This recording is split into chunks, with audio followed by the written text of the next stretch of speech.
My recording.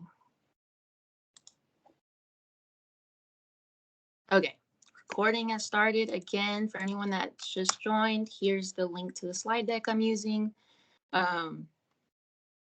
It's on screen share, should be able to view right now. And I'm also going to be jumping to these other tabs on my presentation. So hopefully that goes pretty smooth for today's webinar. My name is Celine Rendon. I work with the Office of Sustainability. I am the community engagement specialist, and my last day working for the city is this Friday on the 21st. So I wanted to make sure I was able to wrap this up and present to folks that were really interested. A lot of new people, like I said, are on this call.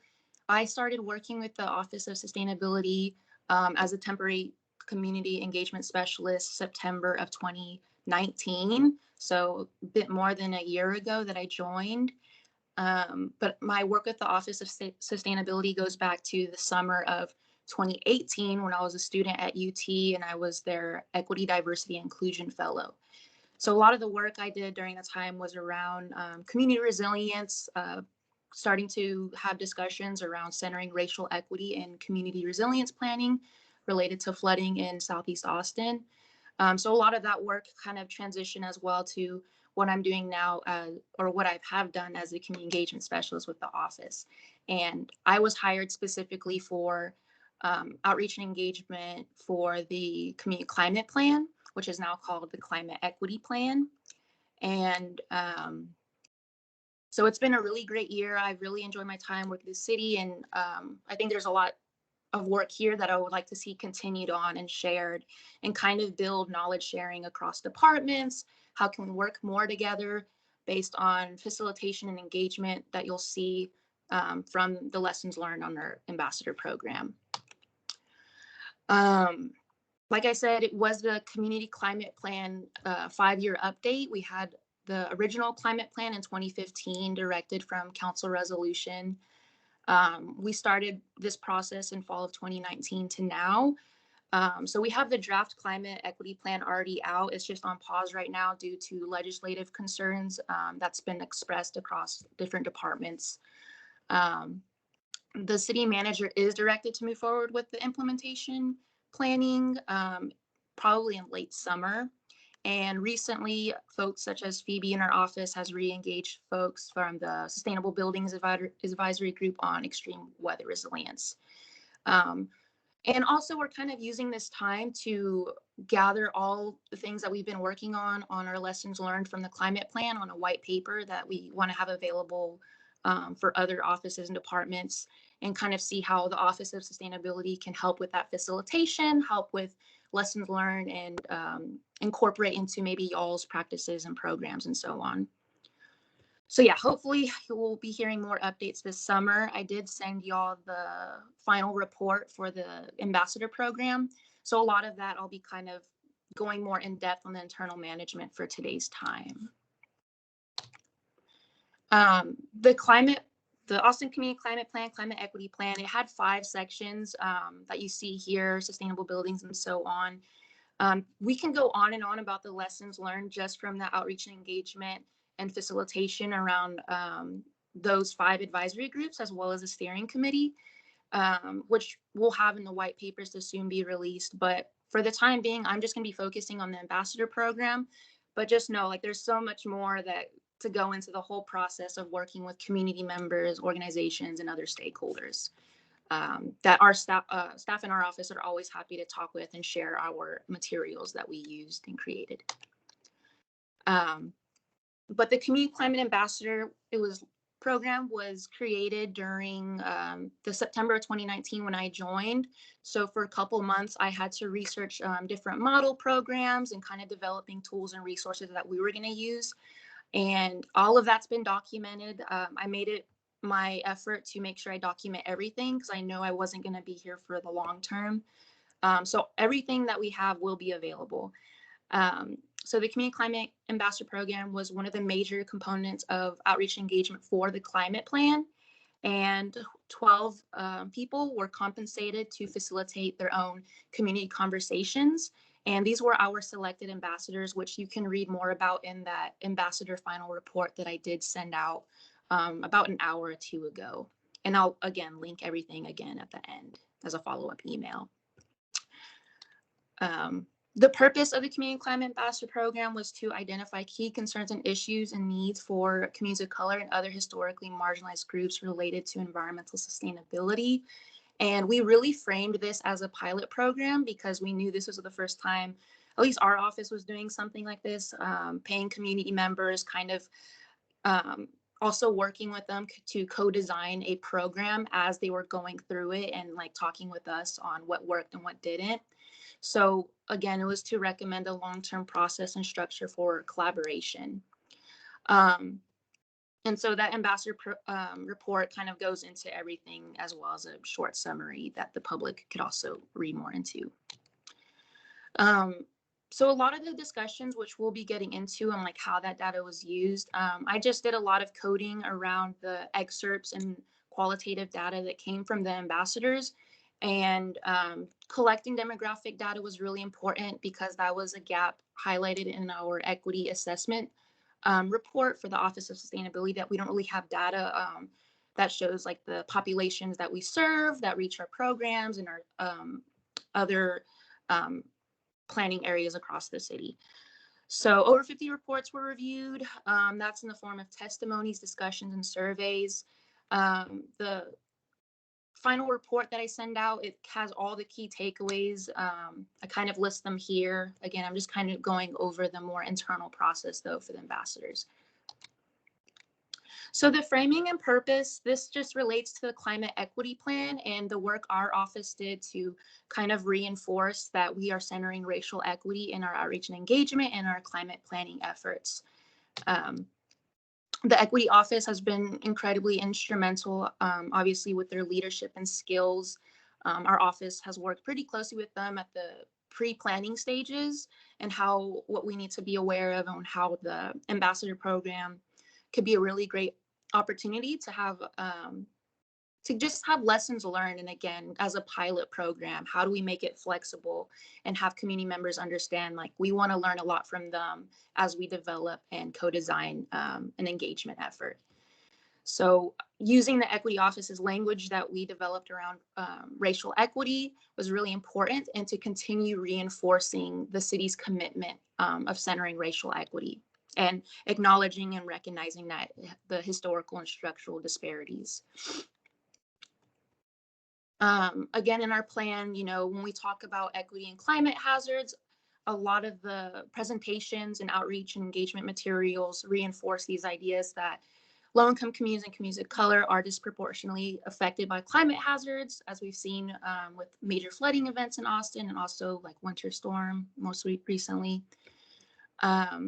So these are kind of just, like I'm saying, staff from our office, not just myself, had to really be part of this presentation, and to have staff have the language and facilitation experience during the climate plan effort to talk with community members, and for community members to see that city staff are using this language and are committing to incorporating it into all of our outreach efforts and internal planning efforts as well.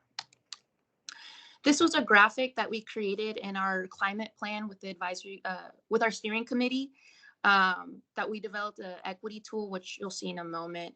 But again, we had to really think as an office, what are kind of more jargony language around climate change that excludes the communities that we're trying to center and reach.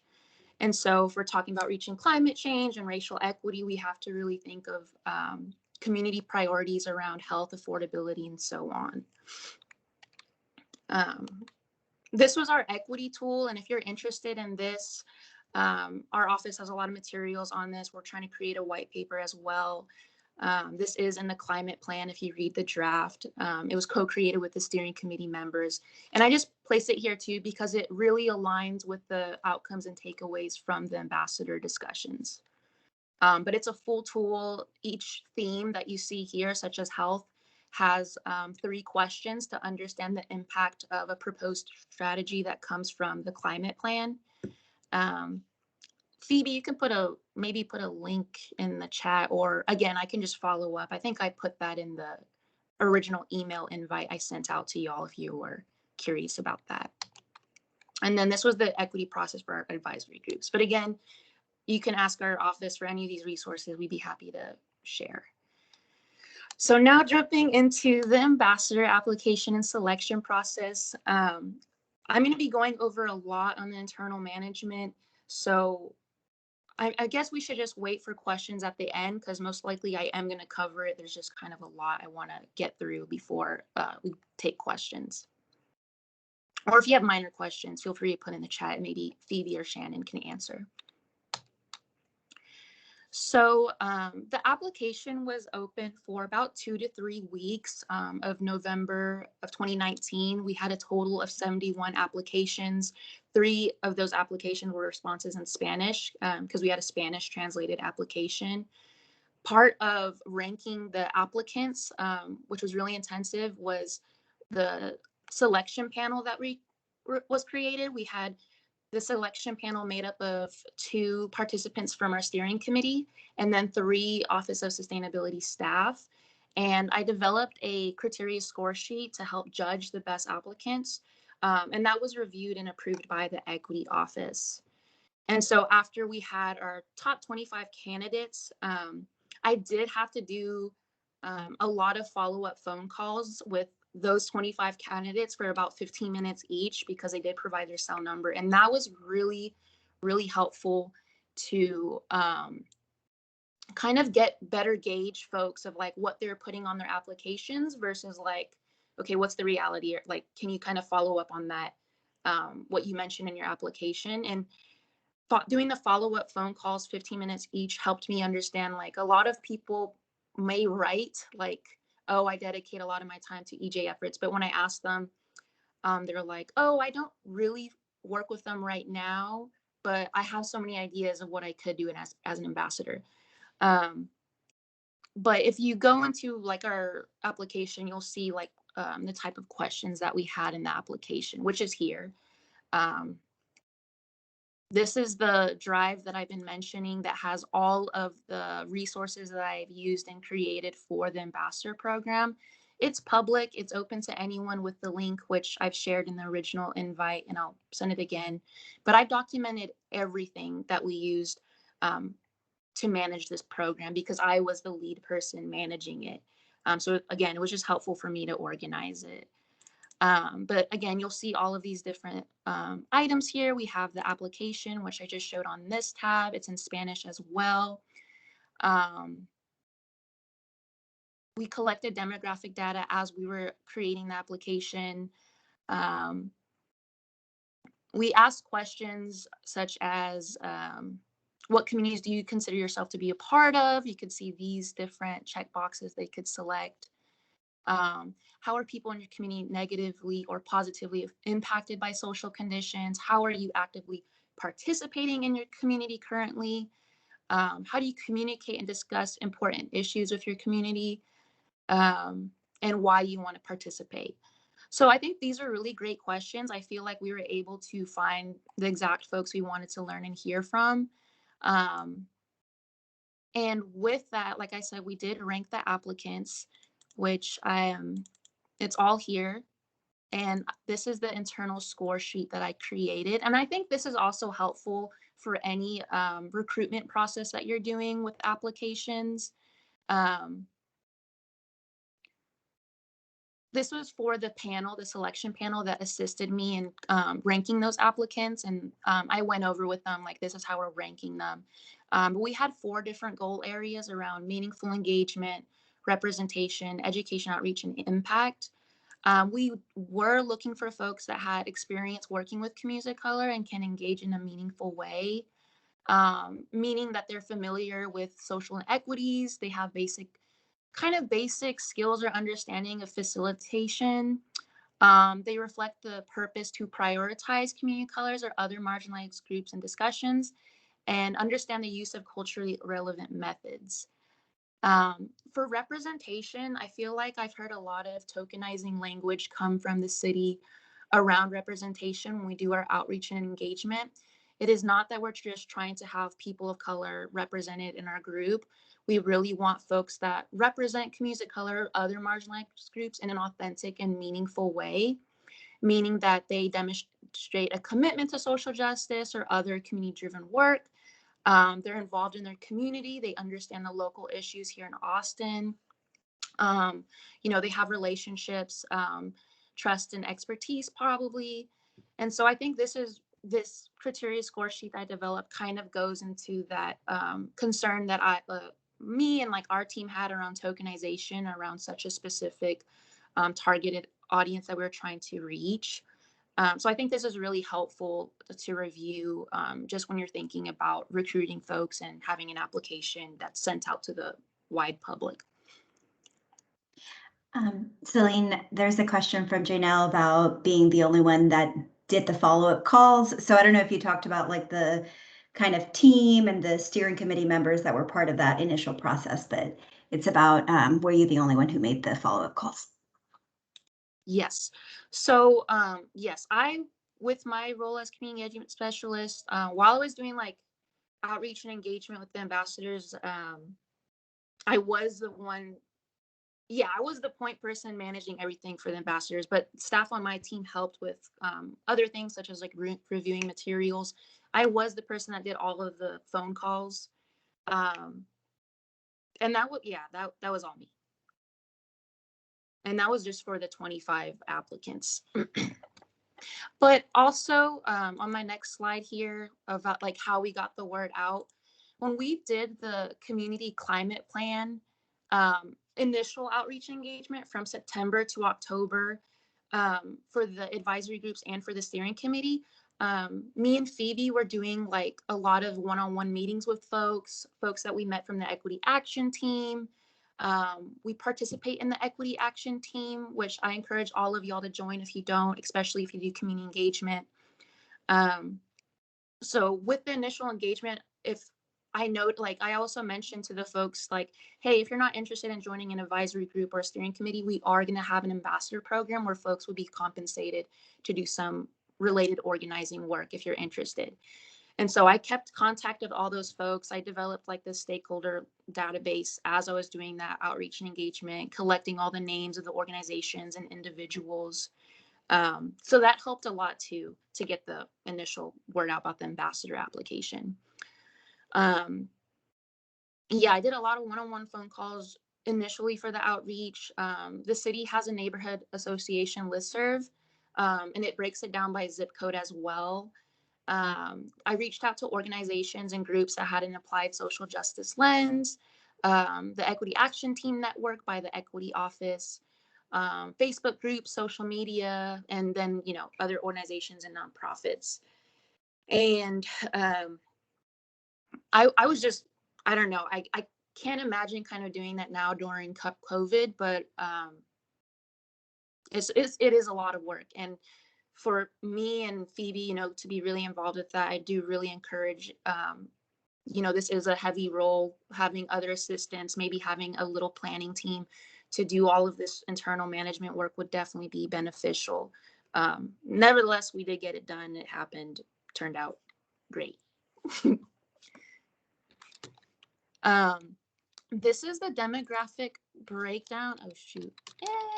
This is the demographic breakdown of all the 71 applicants. This should say 3 applicants. I think it was 4 actually. 4 applications were submitted in Spanish.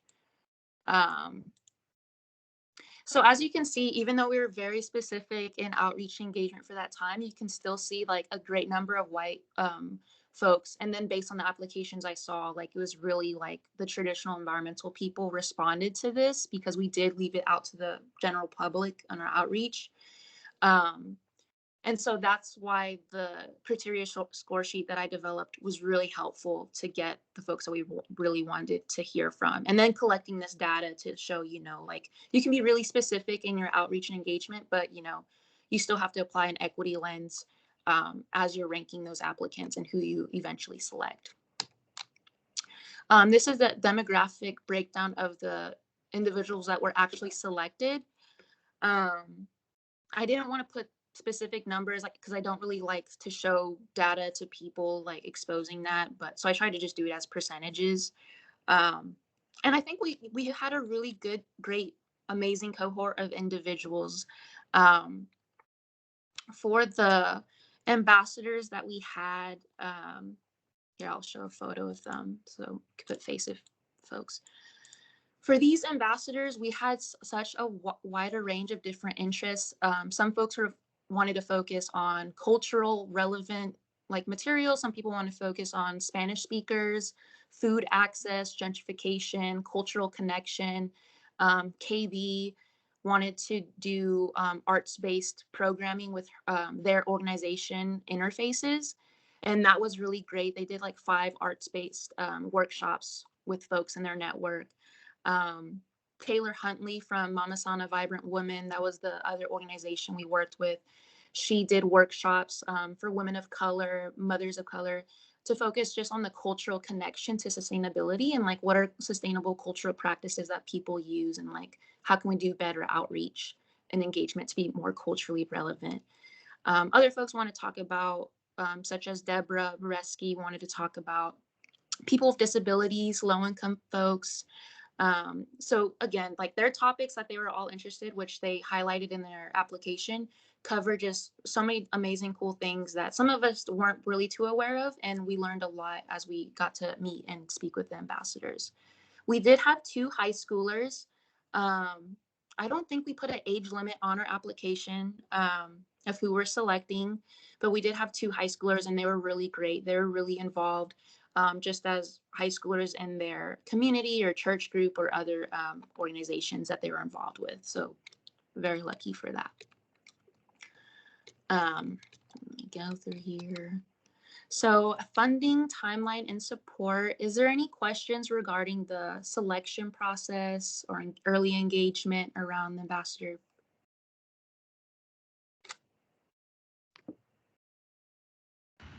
I do have a question, Celine. This is Anna from Watershed. So it seems to me that even though this was climate ambassadors, it was like climate resiliency centric, you went about in the selection process, broadening up of what individuals were interested in and kind of not identifying a priority, the content of their works. Like, can you elaborate a little bit more on why made you guys make that decision, because it's so broad, and how do you avoid not hitting climate related resiliency elements, and just kind of how do you, that information seems super rich and yet not necessarily actionable in the climate related scope, but it seems super valuable to develop relevant conversations where one looks at climate and can adjust to what the community feels is relevant. So can you elaborate a little bit on that? Yeah. I think it was important for our office to kind of start with just more of a more broad approach of what people were, where people were coming from and what they wanted to talk about. Because like I said, like this was the first pilot program like from our office to do something like this. And we didn't really want to have such a specific hard scope on what, from the folks that we wanted to hear from. And, our office, I think traditionally in the past, we haven't done this type of engagement where we're talking about social inequity, social justice issues, and so on. And I wanted to make that clear to the ambassadors, which they really appreciated our transparency. Like, hey, this is the first time we're doing something like this. Our office traditionally has not done this work. We focus on traditional environmentalism, which we now recognize how that excludes certain communities from participating in these discussions. And you'll even see, like in the advisory groups for people of color or just people coming from more other social issues that they're representing, that when you have such a hard scope around like climate resiliency, you don't really, staff often may miss that other social inequities and social justice issues directly do relate with climate issues and environmental concerns that we have that obviously came out, you'll see in our climate plan if you read through it. And I think that was really important too, because we didn't want this to just be like climate, climate, climate. Like what is the daily lived experience for folks, for Spanish speakers, for families, for teachers, for parents, for mothers. And I'm really glad at the end of this that we were had a more broad approach to that, because these other social justice issues are climate justice issues, and we really need to reframe climate discussions around those community priorities and concerns. And I think too, like, that's not just for our office, that's really across the whole city of Austin, and what community members have been asking for to consider the racial inequities that we see. So I know that was a heavy response, but hopefully that. No, yeah. It's very brave, I have to say. And just to jump into such a broad, open, what do you want to talk about? What do you want to focus on when you also have a mandate? So I think it's super important, but I was curious what led you to that direction. Yeah. Thank you. And you'll see when I go into the task the ambassadors had, that you'll kind of see how we made the connection for them and how they were able to facilitate discussions and relate it back to the climate plan, even though they were focusing on like other community concerns and issues. So that'll be coming up in a second. Okay. Anyone else? Hi, Celine. This is Dan Brooks from Austin Transportation. I do have another question, but I don't want to keep you. I want to keep us on the timeline, so I don't want. If you want more time to go through everything, I'm willing to hold my question until the end. Okay. Yeah. If it's anything I've already more clarification on anything I've already kind of talked about, that's fine. Yeah, I will. We would have been trying to do some outreach via social media, and we've had issues with that. So this might be a low-level question, but we've run into barriers with using our city social media accounts. So I'd be interested to learn more about how y'all dealt with that, or if that's part of any of the white papers you're putting together. Happy to read about it, but that's the issue I'd like to learn. What's one of the issues I'd love to learn more about? Yes. Yeah, we did post this on social media. This was launched, prior to COVID. So very grateful for that, to have like been able to get the word out on social media about the program. I posted it to different Facebook groups. There's even more Facebook groups I learned about later I could have shared it with.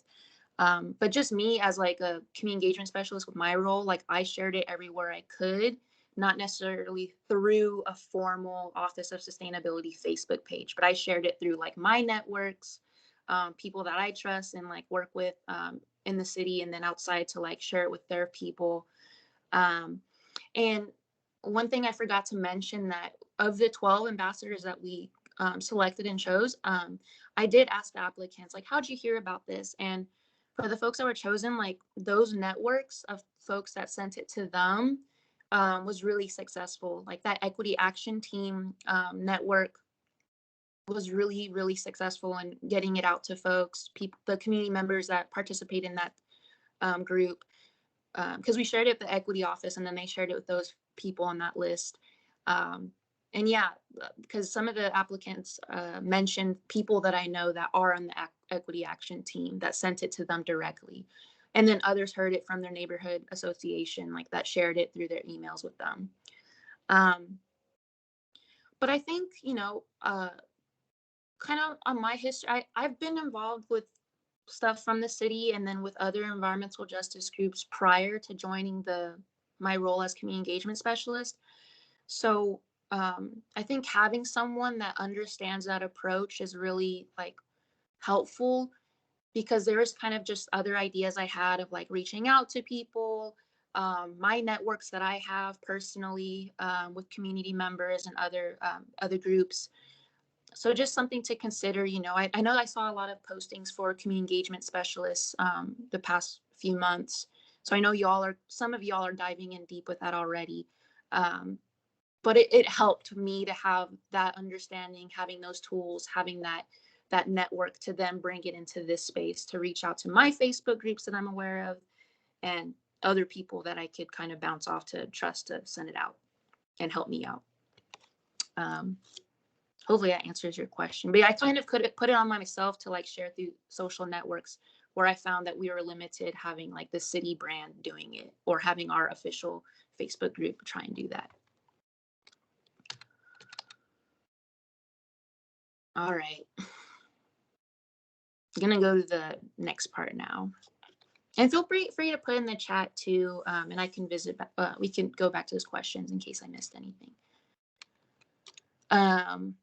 So for payments, we had 10 individuals selected. They each received $1,500, and we estimated that at about $20 an hour for the estimated number of hours that the ambassadors would be committing working with us. So we had everything available for the payment and agreement forms. I would have a point person to manage the payment, because having me do that was way too much. It was too chaotic. And our administrative assistant, Paula Camacho, she ended up being the point person to set up and process those payments. I'll send up in a follow-up kind of more detailed explanation of how she did that, because I have an email saved from her where she has it all written down. It's really great. But she submitted the invoices on behalf of the ambassadors. Organizations received a one-time payment and were paid as MISC vendors, and they weren't required to register as vendors because it was a one-time payment. And individuals registered as vendors because they were expected to submit multiple requests for payments. So the orgs received $3,000 one time, which we only had 2 orgs. And then the 10 individuals, they got paid $500 through a check each month. And that was pretty straightforward once Paula was managing all of that, and they got their payments. It was pretty straightforward process for them. And we had an estimated budget for the program at $25,000. And we actually had leftover money in that we used, that we wanted to save to pay for food, to pay for maybe language services, or other material supplies that we can provide, because we had one ambassador that had to back out. And so we didn't kind of try to get someone to join us that late in the game. So instead, we kind of used that as like just extra money available. At this time, we were told that we couldn't use gift cards.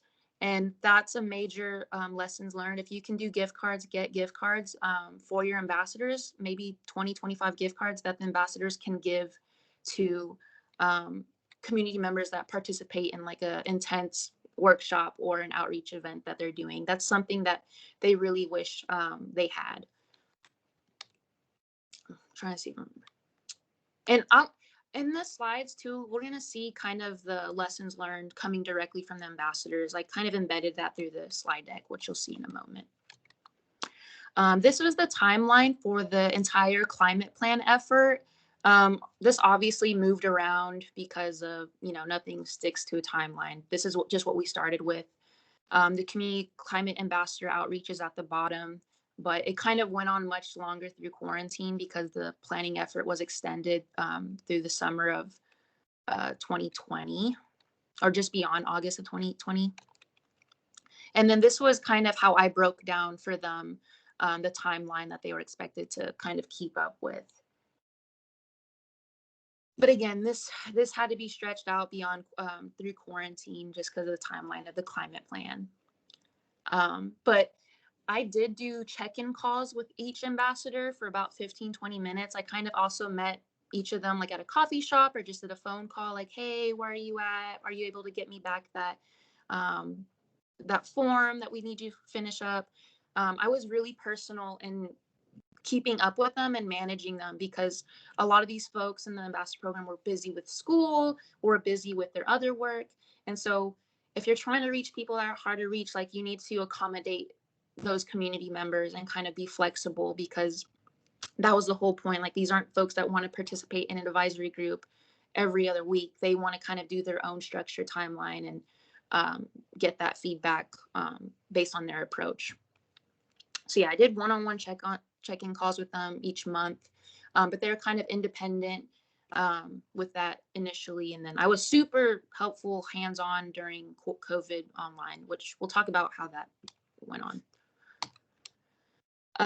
It's really important to have clearly outlined roles and responsibilities so that the ambassadors understand the commitment that they're getting compensated for this role, and to understand that our office is going to help them every step of the way to complete this work, so that it wasn't too scary having all of this information of what they were doing as ambassadors. So we had a lot of resources developed and created for them.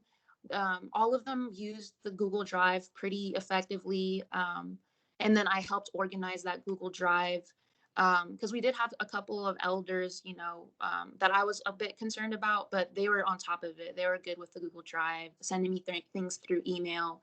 And then even I can like put things in the drive that they send me through email and have that stored for me. Um, this is the facilitation packet that I had. It has all the information relevant for the ambassador programs for the ambassador to like have a printed hard copy of kind of resources that are available. But I kind of did this an introduction as two initial presentations I did with the ambassadors for the kickoff meetings, because we had a kickoff meeting and then we had a facilitation meeting where we got to be like, okay, what are some ideas y'all have? How can we get started on brainstorming? What kind of discussions y'all want to do? How do you want to facilitate that? What style of engagement? So this is all here in that drive. I printed this out for them. I know it looks overwhelming, but it's just like all the information. If they have questions, it's all here. But it's also in presentation form. This is a task breakdown that we had, and you can kind of see like how I broke down the estimated number of hours. Task 1 around training and education, that was an estimated 15. I'm going to go into the task later, so I'm not going to jump in, but all of this was outlined. I had to just estimate the number of hours, and I also overcompensated also. So, for example, like I just added an additional 15 hours because who knows how much time this would actually take. We don't expect this to take a lot, but just in case. Like that's for every task I had accommodated extra number of hours.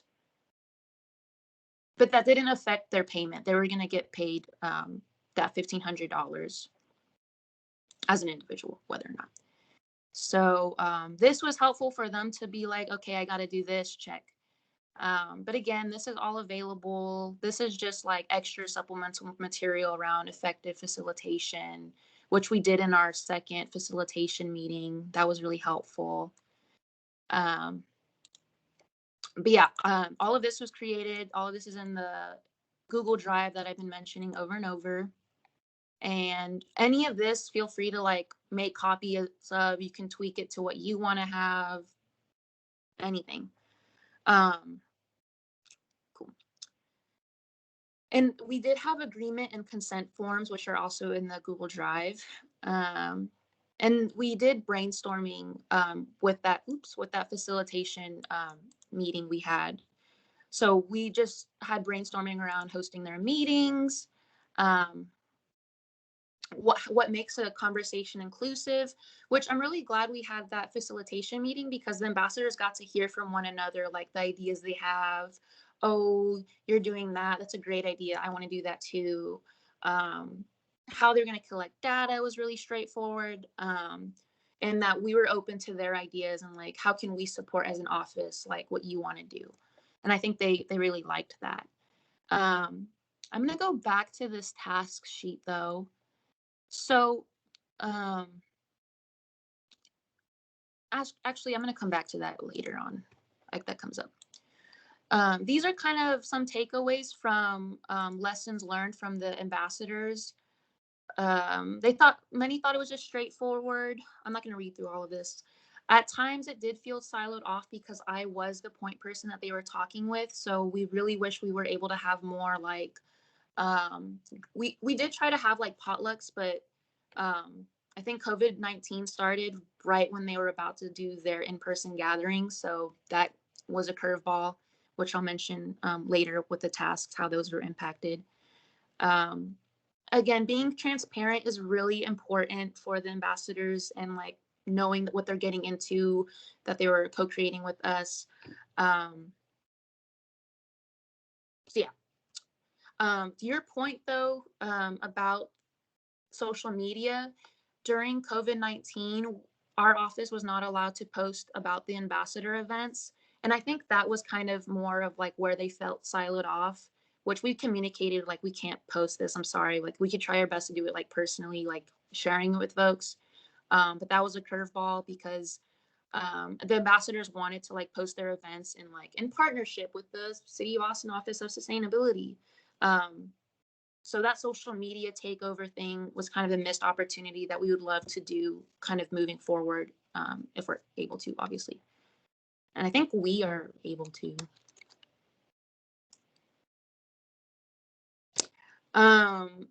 Also, yeah, around that, gift cards would have been really helpful. Really wish we were able to do that. Trying to see what else. Oh yeah, just they felt really supported by staff. No one ever felt overwhelmed. Everyone answered to my one-on-one calls. No one kind of disappeared and fell off. We had a really amazing cohort, and I'm really grateful. They did a great job. They were really easy to communicate with me, whether it was through text, email, or anything else. Calling me directly, I was just available for them, and that made it easier for them too. I also made some flyers for folks using Canva because I have some experience using that. They liked that. We printed materials for them. I printed like 50 flyers at one point and beyond. So again, them knowing that they had that support was really positive experience. I'm going to go into the tasks now and also kind of highlight how COVID-19 impacted that. Task 1 was focused on training and education. We had a number of hours set aside for the kickoff meetings, the facilitation meetings, and the climate equity workshop that they did.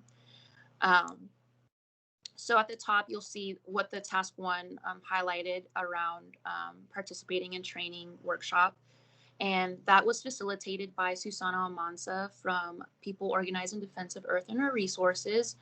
It's an environmental justice group based in East Austin. And Susana's on our steering committee. And as we were kind of talking about the Development Ambassador Program, she kind of volunteered to do that training, which we are very, very grateful for. So I co-facilitated that training. She kind of presented the history of Austin, and then I did more of the facilitation of like one-on-one parent shares. We had a larger climate equity workshop series for our larger climate plan participants, facilitated by Dr. Ward.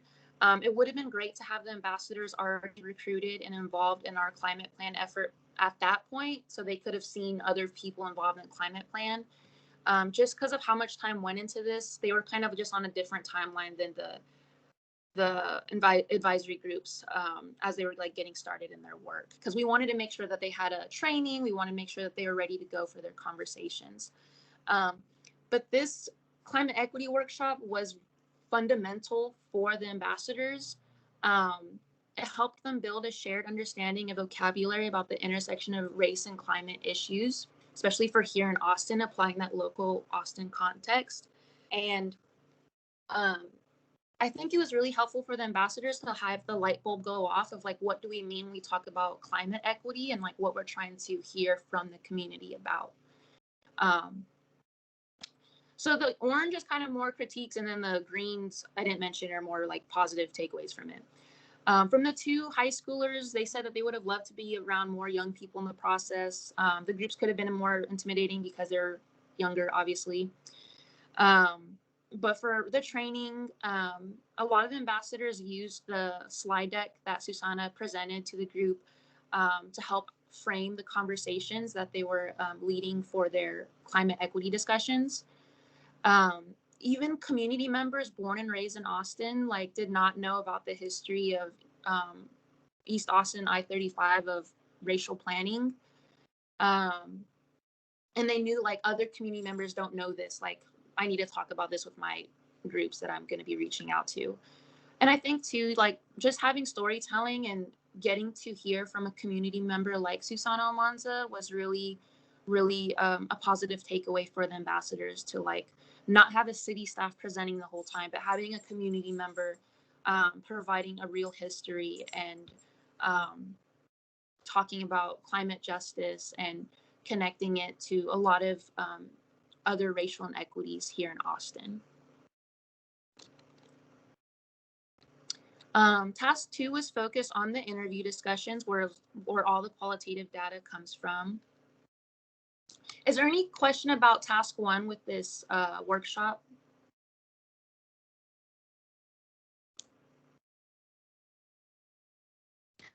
Sorry, super quick, Celine. Did you say that was something that was that Dr. Ward's presentation or Susana Almanza's? Oh, sorry, it says it right here on the screen, doesn't it? It was Susana Almanza's, but I co-facilitated with her using some of Tane's workshop materials, just Okay, to got have some of the parent share discussions around different social issues that we wanted to touch upon.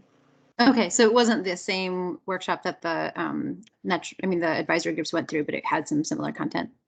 Yeah, and I think that worked out really well because Susana and Tane, they've worked together so much, and this is a lot of Susana's history, so it went well. I think it was just as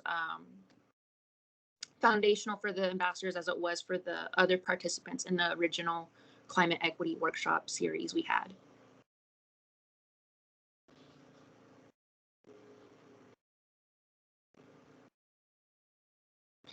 Also, I want to mention, but we had really, really amazing participants in those original climate equity workshop series, like Gilbert Rivera and Kenneth Thompson, who were involved in the other sections of the climate plan.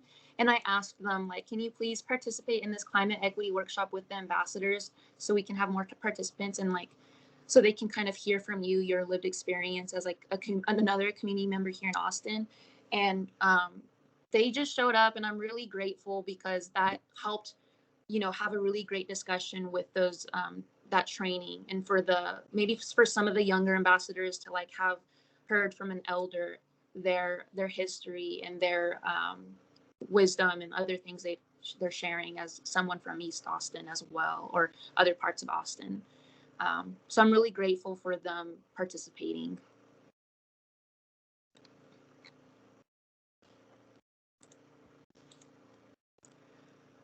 Okay, task 2 focused on interview discussions.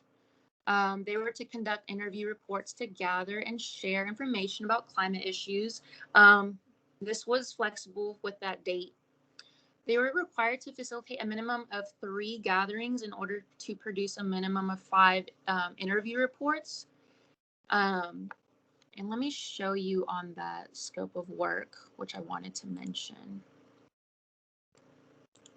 Oh, wait, it's here. Okay. So if you'll see here on the interview reports that I have broken down, wait, this should be this one. Okay. So it says host a minimum of 3 gatherings, estimated at 1 to 2 hours each, with a minimum of 5 interview reports conducted. And this is really important that we were flexible, and this was from the guidance from Susana Almanza. She's like, don't make it be 3 big gatherings.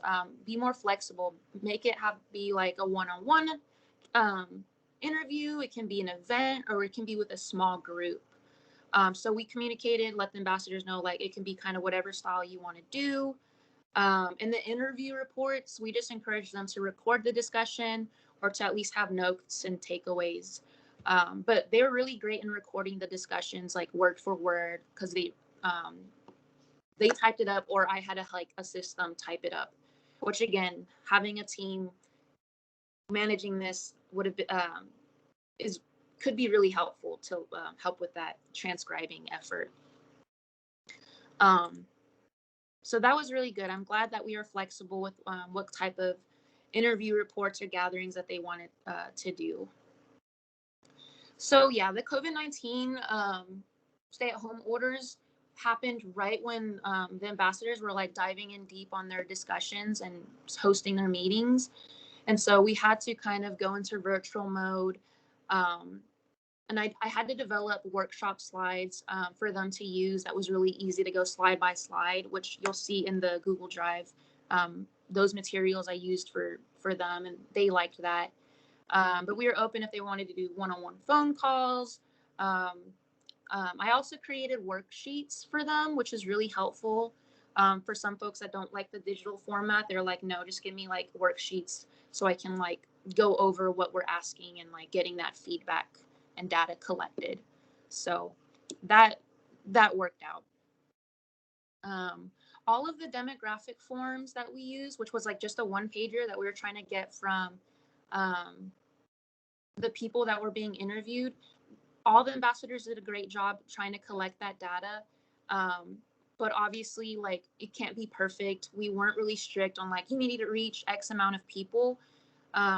We just really wanted to focus on storytelling. And something I remember a staff asking me is like, what was your sample size? What was your blah, blah, blah? What was your sample size goal?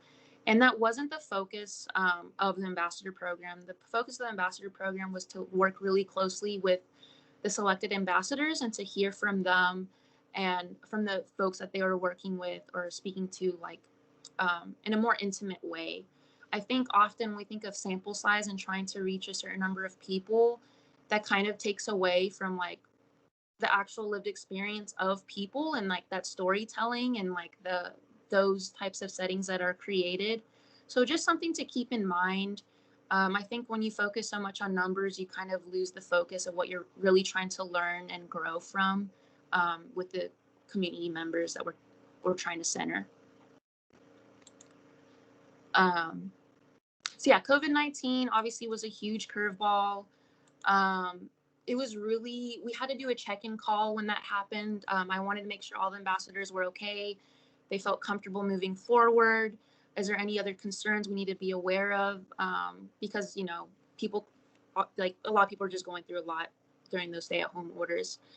All of them agreed to stay on board. They didn't want to stop, you know, those payments. They wanted to complete the task they signed up for. So very grateful for that. The digital setting was hard.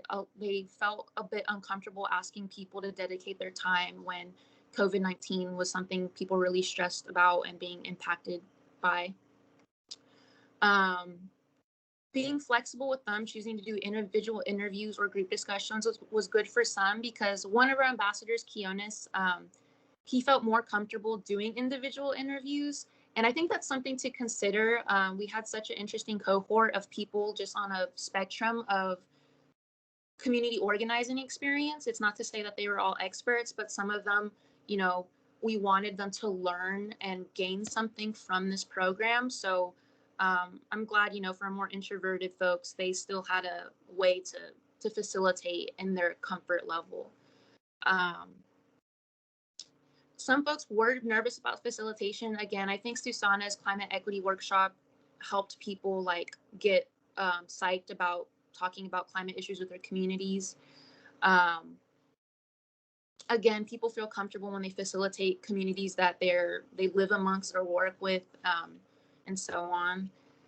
I think too, you know, even our ambassadors that were high schoolers, they learned how to use Zoom really effectively. That was a really great takeaway that we helped with.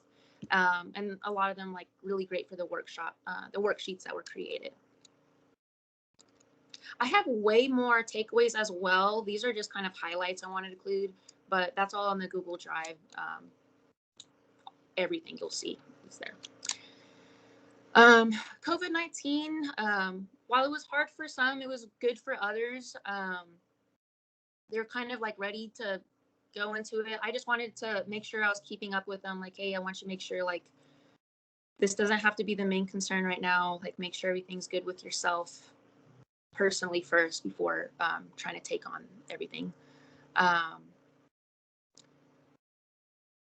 One big takeaway I do want to go from the ambassador discussions is that, you know, we aren't trying to hear from experts from the community, and I'm really glad our ambassadors understood that, because they were saying like, yeah, like the people I was having a group discussion with were a bit nervous because they didn't know how to like answer, but I had to like make it clear to them like what racial, like how we're centering racial equity and how we want to like frame these discussions, and like we're talking about issues about affordability, access,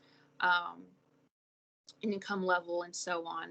So I'm really grateful for ambassadors, you know, in that workshop, because like I said, that kind of made the light bulb go off for them and the type of discussions we really wanted to hear from. Also for them to host these discussions, I think it was just informative for them to like hear from community members talk about other things such as like violence or culture or something that they didn't expect initially to hear. So it was just an interesting experience for them to have new takeaways that they didn't know about prior. Task 3 is around ongoing participation. Is there any other questions though? Sorry, before I go on to that. For task 2 around the interview reports.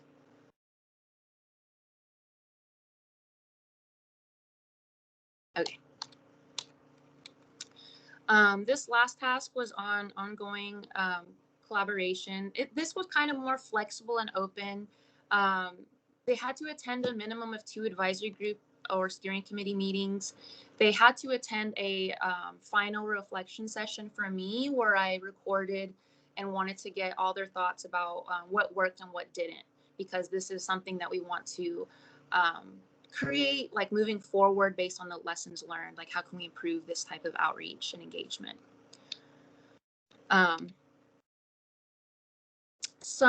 These are just takeaways from attending advisory group meetings. It was helpful for folks. We did record some of these meetings were online because of quarantine, and that was actually more helpful for people to be able to attend it or to view a recording later. So that was really great. One thing that Taylor from Mama Sana Vibrant Woman, a really great takeaway, I think important for staff to hear, is that it's very important for white people to talk about racism, especially like city staff that are white. We need to make sure that a person of color isn't always the one to take on that role at a meeting. White staff need to touch upon it directly, and they need time to let it be a conversation and why it's so important. And that's just not even just for the ambassador program. I think just for our whole office on this climate plan journey, centering racial equity, this has to be a collective effort. It's not just tokenizing someone to be the point person for that. It's really, how are we reflecting as staff internally on this work, and how are we becoming more competent to engage in these discussions when we go out into the community or do presentations and workshops. So I think that's just really important to note. And yeah, I think that was important for me too, to have, like, while I was talking with the ambassadors, I wish we had more opportunities for staff in our office to like meet with them. But again, like COVID-19 kind of curveball for that. This was kind of a framework I used to do the reflection session with the ambassadors to evaluate the process and impacts. I think this is really, really helpful to kind of get their participation of like how they wanted to like give us honest critique and feedback about the ambassador program. I have a whole reflection slide deck of the questions I use, and try to make it more of an exercise experience for the ambassadors. And all of this was recorded, like their feedback, and that really informed my presentation right now, the webinar.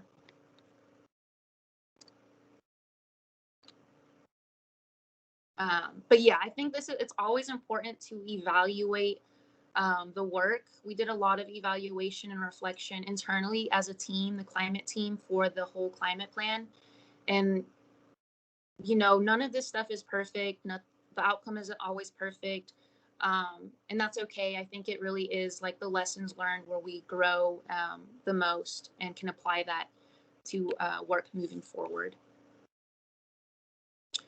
All the ambassadors, I have to say, had a positive experience with our team. All of them were really supportive and staying in contact. Some of them participated on the climate equity ambassador panel we had, which was recorded if you haven't seen it already. So I'm really happy that we finally have that final report out, so we can highlight our ambassadors and like who these amazing people are.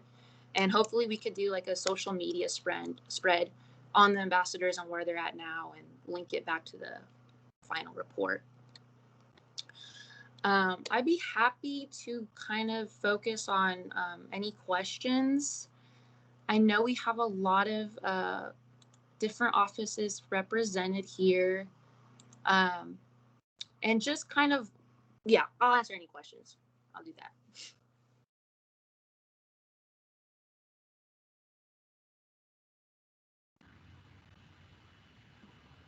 So this is Anna. I was raising my hand, but you probably can't see it with the screen sharing. So you mentioned when I asked the question about like the conversation starting super broad, asking them to develop what they wanted to focus on and how the different activities they designed that and how they wanted to interview or engage with the community with the different topics that they thought were relevant. How did you tie it back to climate? That's the to inform or provide enrich what went into the plan. Yeah, so in our drive, you'll be able to kind of see where that plugs in. This was like, I have all the ambassador materials that were used. Also, those one-on-one sessions I had with the ambassadors, I was able to review like their work plan of like what they wanted to get done, what they needed.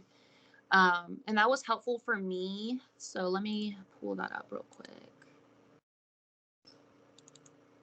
And I used this Excel sheet to help me track because I never managed like 12 people doing this type of work. So like I said, I had to document all of this to help me stay afloat. So you could see like for an individual, they had 3 gatherings. I was very aware of the topics they wanted to focus on, their community that they focus, how they wanted to do the meeting setup. And then let me go into, so like part of their homework was to send me a work plan outline, which what I just talked about. I'm trying to see. And so with that, they sent me like an outline of what they were doing. And then I also provided them, I'm trying to find, oh, right here. I provided them a lot of questions to kind of like they could just copy and paste like these types of questions. Some of these are, like you mentioned, are more broad. But I worked with staff to kind of develop questions related to those advisory group topics. And I encourage them, like, try to choose a minimum from one advisory group topic that you're more interested in. And so this is all available too. But that was a good exercise with staff, I think. Like if you're asking any community member you meet at a random event, what kind of questions would you ask them? That's kind of more basic understanding. So we have like questions here related to the consumption, natural systems, sustainable buildings, but they're also like more high level. They're not like like technical skills that we're asking. They're more higher, broad, related to that topic. So yeah, they were encouraged to use these. I think that was really helpful to just tie it back to like these concerns related to the climate plan and like the types of programming that we're able to impact. So this is all here. And then like we had all these questions too available for them to choose from. So they did really great. Like they had a general idea, and then I reviewed like some of the presentations they had prepared. I reviewed their ideas that they had outlined. They were very organized and on top of it. And then me helping them, like talking through that as an exercise, I think was really good. So I think maybe if you're doing this, it would be great to have it like as a workshop or exercise as you have an ambassadors that you or recruited folks that you're working with. But making sure that the ambassadors have full like say of like the type of setup, the type of structure, and like what questions they feel comfortable asking. But yeah, is that helpful? Like kind of seeing this? Yeah, absolutely. Like that's the kind of the part of the kit that you gave them as well, right? So, or that you co-developed with them. I wasn't 100% sure on if I understood that. Yes. If they were crafting the questions with you as well. And then once they came back with the information and knowledge they've gathered, how was that? I don't know if incorporated in the plan or provided context for the plan draft as it came to, what it became, how much of it shaped it. Yeah, that was just pretty complicated during the climate plan process as it was happening with the advisory groups. Unfortunately, the timeline of like the ambassador work obviously didn't line up perfectly with the advisory groups as they were creating goals and strategies. So it was kind of like on me to try to communicate like, okay, the ambassadors are doing this right now. Here's something that we have available. Y'all can review. I shared it with staff to try to incorporate into the equity tool discussions that y'all had, because it was definitely aligned with the equity tool themes and values. And staff also helped me like do all the coding for the discussions, which is why I think it's really important for you to when you have this, make sure that you're going to have all this data, make sure you have time to actually like go through it so you know how it's going to be used, which I'll pull up.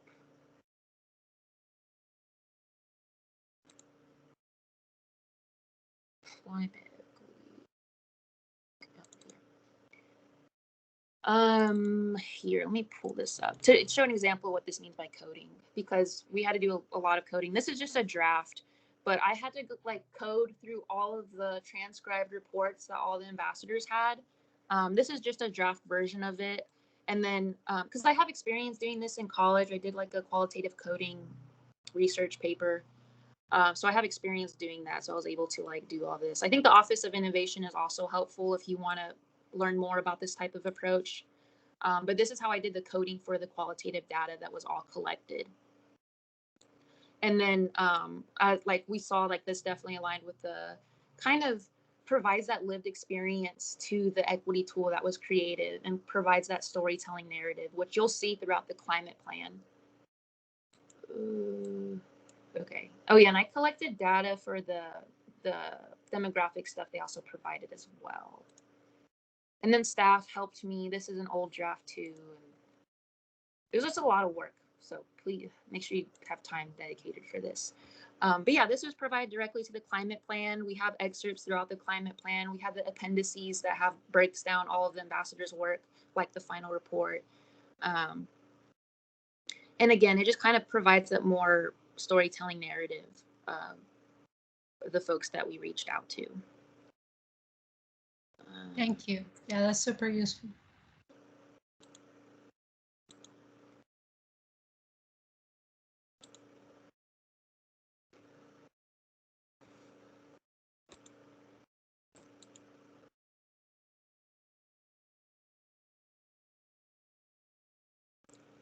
You can ask me anything.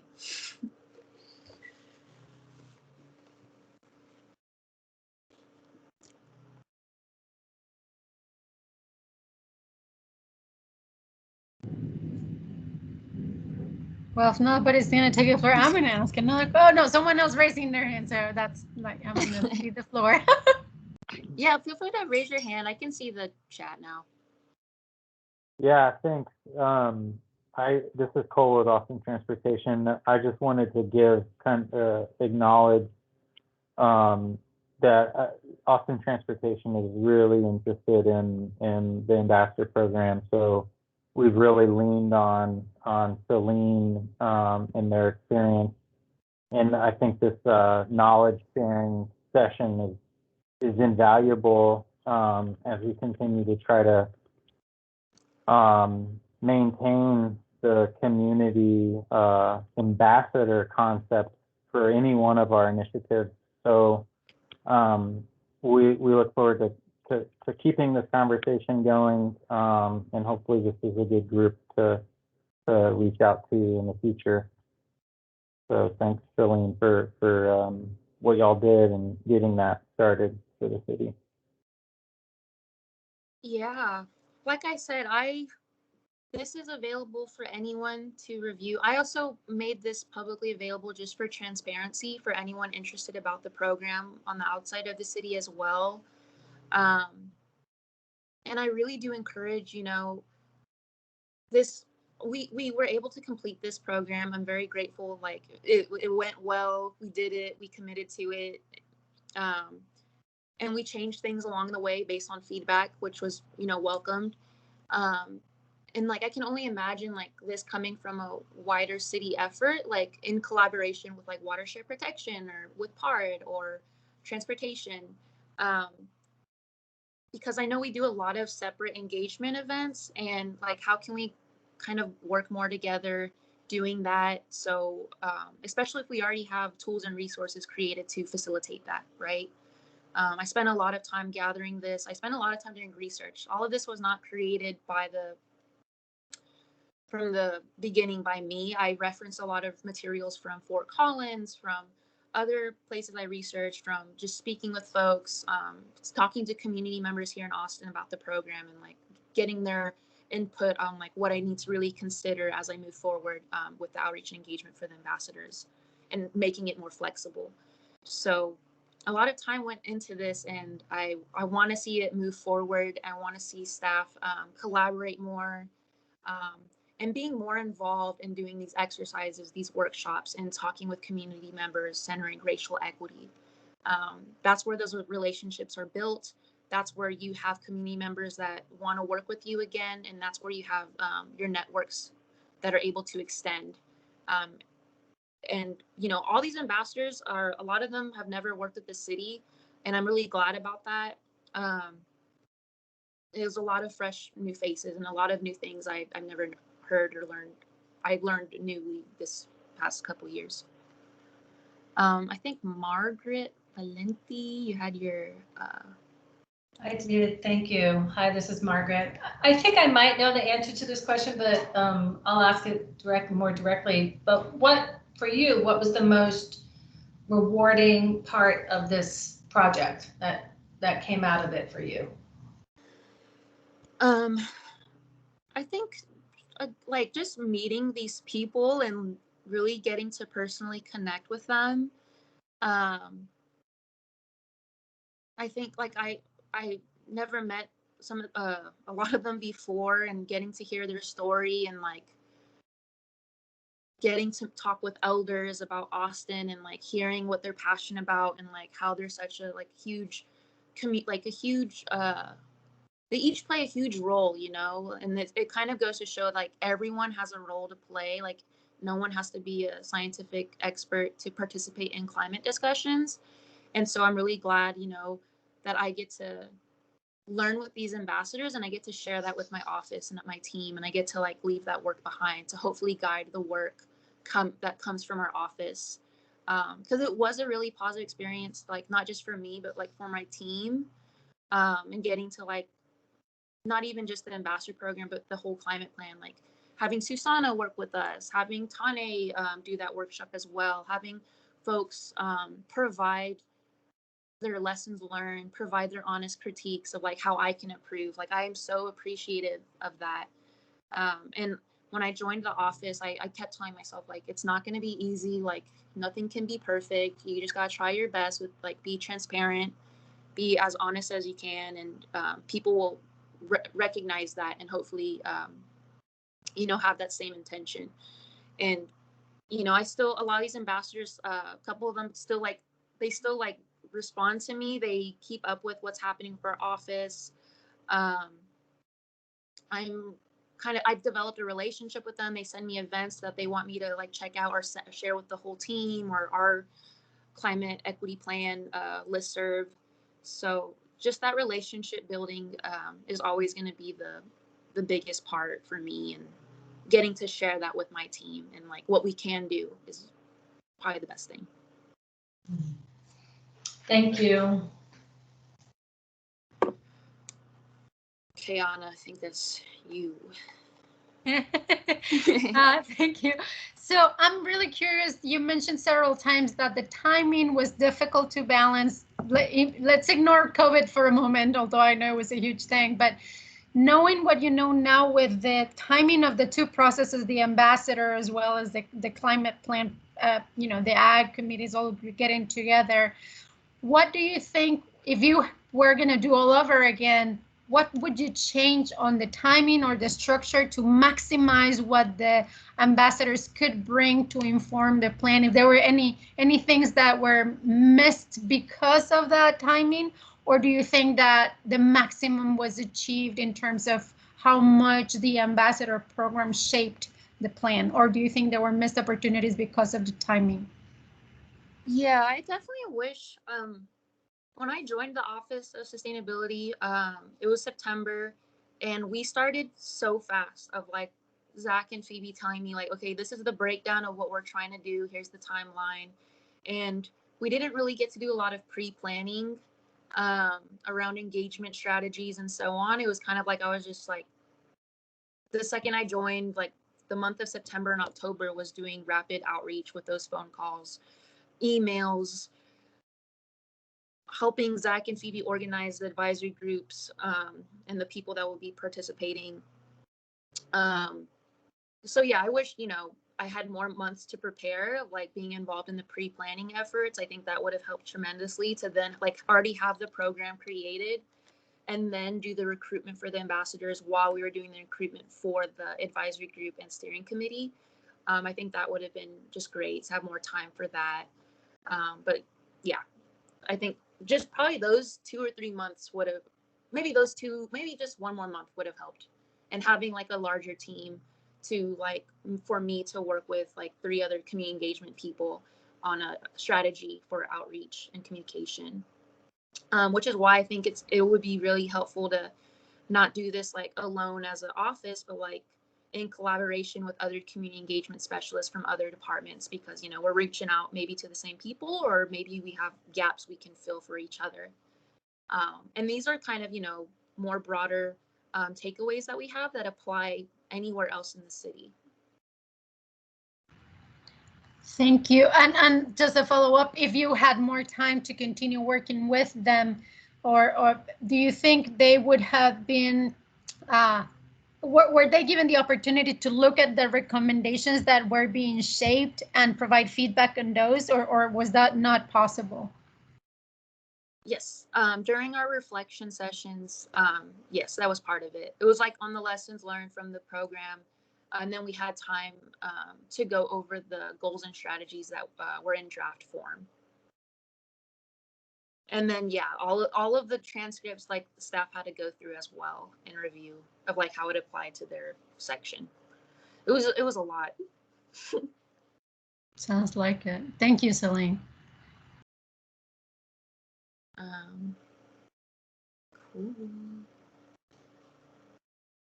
Yeah, and any of this data, can be shared with any of y'all from the city. We have all this data collected. It's here. It's documented. So please feel free to take a look. You can even use that to gain further understanding, but it's all there. So yeah, Watershed Protection is interested in coordinating with other city departments so they don't overload folks. Yeah, definitely a huge concern going into this summer. A lot of people can get fatigue, as Cole mentioned. I think Sari Albornoz and Kelly Strickler are interested in that. So reach out to them because they want to do more alignment. Cool. Or I don't know if you want to say anything about that, Sari or Kelly. Sure, I can. I think Kelly had to drop off. We have an overlapping meeting, and I have to stay, but she's not here anymore. Yeah, I think we just like Celine said. I mean, you articulated it well. We just don't want to overload people, and we're very aware that there's been. I mean, this process in Office of Sustainability has been so inspiring across the city. I'm seeing. I mean, obviously from the attendance at this event, and it seems like many departments are wanting to start an ambassador program. And so it just seems like collaboration and coordination would help not just sort of avoid overloading and overwhelming residents, but also potentially create a more effective program. So I don't know, I think Celine and a few of us had been chatting about the potential to do some kind of working meeting where we could begin to brainstorm something like that, some kind of potential collaboration. So if anyone is interested in that, like Kelly put in the chat, like please reach out to she or I, and maybe we can start to coordinate some conversation. It wouldn't have to be like a commitment, but just a conversation about potential collaboration. So yeah, thank you for giving me the space to say that, Celine. Awesome. Okay. And I'll include their contact too, as a reminder. I wish I had more time. Like I was thinking of kind of including that like city alignment discussion, but I just wanted to reserve it for like the internal management and everything that's available. So thank you, sorry. So, okay, well, we have 5 minutes. Is there any last questions? If not, it's okay. I'm going to provide my personal email in the follow-up that I'll send out to all of y'all and the folks that were part of this email chain. Yeah, my last day of the city is on the 21st, and like Lucia mentioned, I am going to be joining EcoRise, so I'll still be here in Austin. I'll still be working with the city, and I'll be happy to answer anything. And Zach and Phoebe, of course, will be here as well. And we really open to talk with any groups, offices, departments. They would be happy to be a part of that, find alignment, share our processes and all that. Like I said, we do have an equity tool, so many lessons learned from that. I would love other departments to take a look at that, and more lessons learned from the overall engagement process from the climate plan. But yeah, I'll give y'all your 4 minutes back. Start presenting.